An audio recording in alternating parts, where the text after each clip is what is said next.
The first-class cabin hummed with the sound of engines at cruising altitude. Alexander Morrison sat in seat 2A, staring out the window at clouds that looked like they went on forever. He was CEO of Morrison Global, flying back from closing a billion-dollar deal, and he'd never felt more empty in his life. His phone buzzed with congratulatory messages he couldn't bring himself to read. The deal was done. He'd won. And he felt absolutely nothing. A small hand tugged his sleeve. Alexander looked down to find a little girl standing in the aisle. Maybe 5 years old, with blonde hair in pigtails and a pink dress. She wore a red backpack almost as big as she was. "Excuse me," she said seriously. "Why are you so sad?" Alexander blinked, caught off guard. "I'm not sad. I'm fine." "No, you're not." She tilted her head, studying him with the brutal honesty only children possess. "Your eyes are sad, like my daddy's eyes before he got better." A flight attendant appeared, apologetic. "I'm so sorry, sir." "Sophie, honey, you need to go back to your seat." "But he's sad," Sophie insisted, not moving. "I'm sure the gentleman is fine." "It's okay," Alexander heard himself say. "She's not bothering me." The flight attendant hesitated, then nodded and moved away. Sophie climbed into the empty seat beside Alexander without invitation. "So why are you sad?" she asked again. "What makes you think I'm sad?" Alexander countered, curious despite himself. "You're looking at clouds like you wish you could disappear into them. That's what my daddy used to do before Mommy helped him."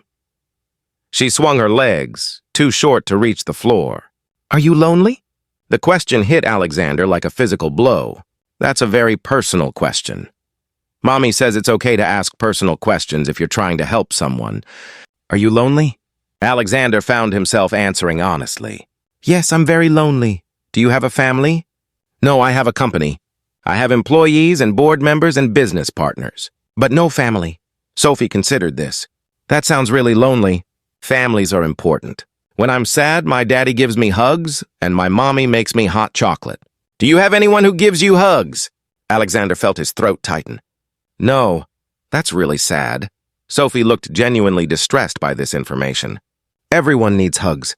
It's a rule." "Is it?" "Yes, my mommy's a doctor and she says humans need physical affection to be healthy." "Are you healthy?" "Physically, yes, but not in your heart," Sophie said with devastating perception. "Your heart is sick because you don't have anyone to hug you." Alexander felt tears threatening, something that hadn't happened in years.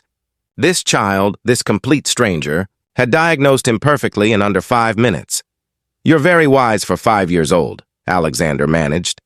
"I'm actually 4 3/4, Sophie corrected. "But I'm very mature. My teacher says so." She paused. "Do you want to know a secret?" "Sure. My daddy was really sad for a long time. He had a big, important job and lots of money, and he thought that made him happy. But it didn't. He was lonely like you. Then he met my mommy and everything changed. She showed him that people are more important than jobs. Your father was lucky to meet her." "You could meet someone too," Sophie said hopefully. "Maybe someone on this plane. Are there any nice ladies in first class?" Despite everything, Alexander laughed. "I don't think it works that way." "Why not?" "Daddy met Mommy on an airplane. That's how I exist," a woman's voice came from behind them. "Sophie Grace Morrison, are you bothering this gentleman?" Alexander turned to see a woman standing in the aisle, early 30s, wearing casual clothes, looking mortified. She was beautiful in an understated way, with kind eyes and an exhausted expression. "I'm not bothering him, Mommy. I'm helping him. He's sad and lonely and needs hugs." The woman, Sophie's mother, looked at Alexander apologetically. "I am so sorry." She has no boundaries when she thinks someone needs help. "Sophie, come back to our seat right now." "But Mommy..." "Now, sweetheart."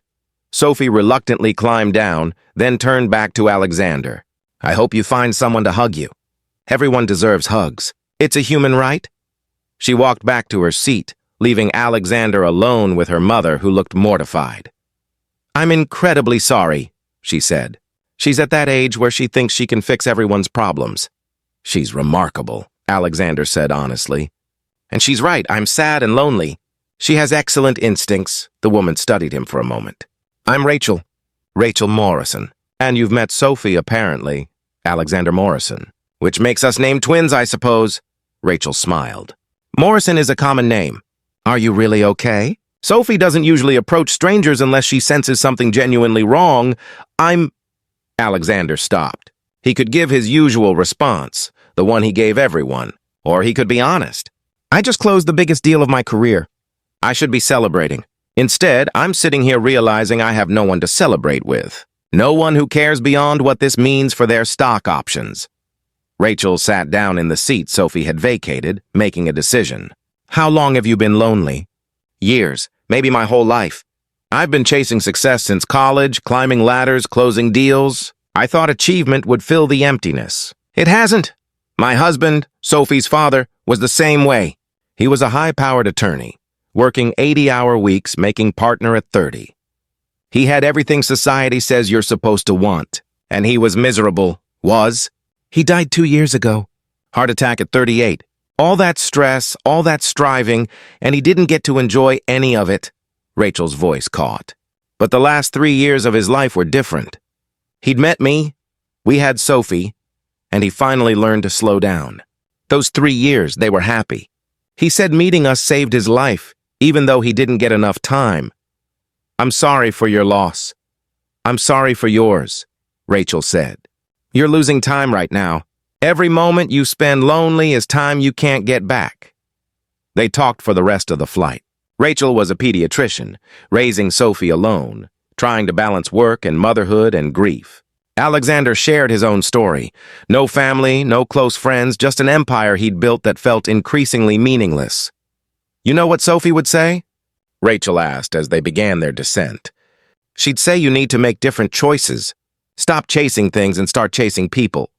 I don't even know how to do that anymore. Start small. Say yes to invitations. Ask colleagues about their lives. Be present for something other than work. Rachel paused. Or, if you want, you could have coffee with me and Sophie next week. She'd be thrilled to continue her mission of making sure you get hugs. Alexander felt something shift in his chest. Hope, maybe. I'd like that.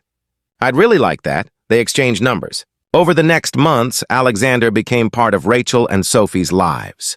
He learned to play dolls, attended Sophie's kindergarten events, had dinner at their modest house instead of expensive restaurants.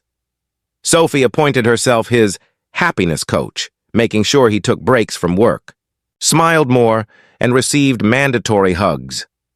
You're getting better, she informed him after 3 months. Your eyes aren't sad anymore.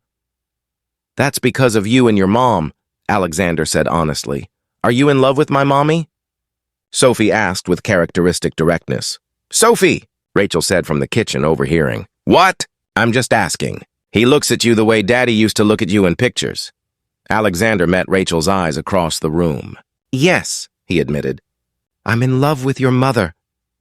Rachel walked over, tears in her eyes. I'm in love with you too. I didn't think I could love someone after losing David. But you're not trying to replace him. You're just you. Sad and lonely and learning to be happy. That's who I fell for. They married a year after that flight, Sophie as flower girl, declaring proudly that she'd fixed Alexander. At the wedding, Alexander gave a speech that made everyone cry.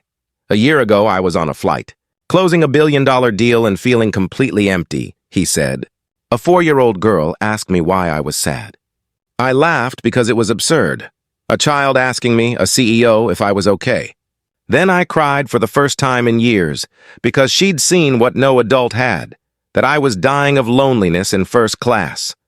He looked at Sophie, now 5.5, beaming in her flower girl dress. Sophie told me everyone needs hugs, that it's a human right. She was right. I'd built an empire but forgotten to build a life. Rachel and Sophie showed me that success means nothing without people to share it with. Years later, when Sophie was older, she'd tell the story of meeting Alexander on the plane. I saw this sad man staring out the window, she'd explain. And I knew Mommy needed someone and he needed someone, so I went and asked why he was sad. Everyone thought I was being weird, but sometimes you have to ask the hard questions. Alexander would add, a child asked me why I was sad, and I laughed because I'd spent years pretending I was fine. Then I cried because I finally admitted the truth. That moment, that conversation with a 4-year-old, saved my life. Not the deal I just closed. A little girl's question. Because sometimes children see what adults miss. That sadness hides behind success. That loneliness sits in first class. That the biggest deal in the world means nothing if you have no one to share it with. And sometimes the question, "Why are you so sad?" is the beginning of everything changing. If you're brave enough to answer honestly. If this story moved you, share and subscribe for more tales about the questions that change lives. Comment about a time when someone saw through your pretense to the truth beneath. Those moments of being truly seen can save us.